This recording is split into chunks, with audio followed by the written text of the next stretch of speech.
2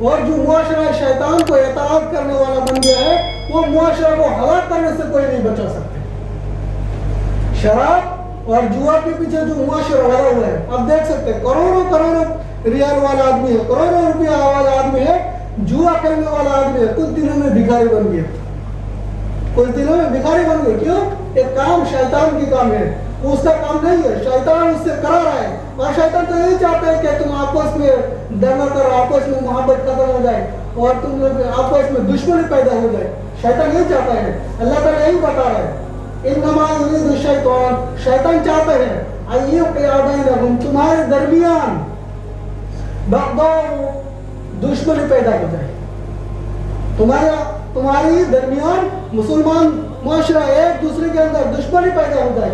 شیطان یہی چاہتا ہے اور ان کا ہتھیار بتا رہا ہے. اور کن چیزوں کی وجہ سے تمہیں یہ کام ہو رہا ہے, کہتا ہے والخمر والمیسور, اور ان کا ہتھیار جو ہے یہ شراب اور جوا ہے. قرآن کے حوالہ ہے. کیونکہ ہم اپنی کوئی ایسے کچھ بتائیں گے شاید آپ کو یقین نہیں آئے گا, یقین نہیں آئے گا کہ یہ تو بس بولنے والا مولانا صاحب بولتے ہیں, امام صاحب بولتے ہیں. اس پہ فرق نہیں پڑتا نا, کیونکہ قرآن کے حوالہ ہے. آپ دیکھ سکتے ہیں سورۃ المائدہ 90 اور 91 نمبر آیت ہے. اللہ تعالیٰ فرماتا ہے یہ شیطان چاہتا ہے, اس لیے جو چیز اللہ تعالیٰ نے حرام کیا ہے وہی چیز تمہارے معاشرے میں عام ہو جائے اور تمہارے آپس کی محبت ختم ہو جائے, دشمنی پیدا ہو جائے. اور یہ اور ایک چیز چاہتا ہے وَذَكَرَ اللَّهُ عَنِ الصَّلَاةِ فَيَصَدُّكُمْ عَنْ ذِكْرِ اللَّهِ عَنِ الصَّلَاةِ, اور چاہتا ہے تو اللہ کے ذکر سے غافل ہو جاؤ اور نماز سے غافل ہو جاؤ. کیونکہ تمہاری ٹینشن ہے, پریشان ہے, تمہاری مال تم نے دوا لگایا, لٹرنے لگایا لیکن لٹرنے نہیں ملا, تم پریشان ہو گیا ہے. ابھی تم کو کیا ذکر اور کیا نماز کی مزہ آئے گا, تم کو لگے گا کہ یہ سب ایسے ہی گزر بس لوگوں کی تماشا ہے, ہم کو اس سے اچھا نہیں لگ رہا. ہم تو پریشان ہیں, کیوں؟ ہمارے مال جا رہا ہے, مال جا رہا ہے, مال جا رہا ہے, ہم مال نہیں مل رہا, ہم جس کے لیے دوا لگا رہے نہیں مل رہا ہے. پریشان کر دیا, شیطان پہ کام کیا تو شیطان آپ کے ذہن میں پریشانی ڈال دیا.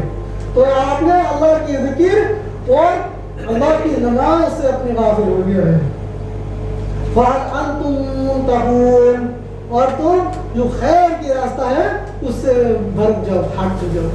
خیر کی راستہ ہے اس سے ہٹ جاؤ. شیطان یہی چاہتا ہے نا کہ آپ شیطان کو اطاعت کریں اور آپ کے خیر کے راستہ سے ہٹ جائے, گمراہی کی طرف جائے. شیطان یہی چاہتا ہے.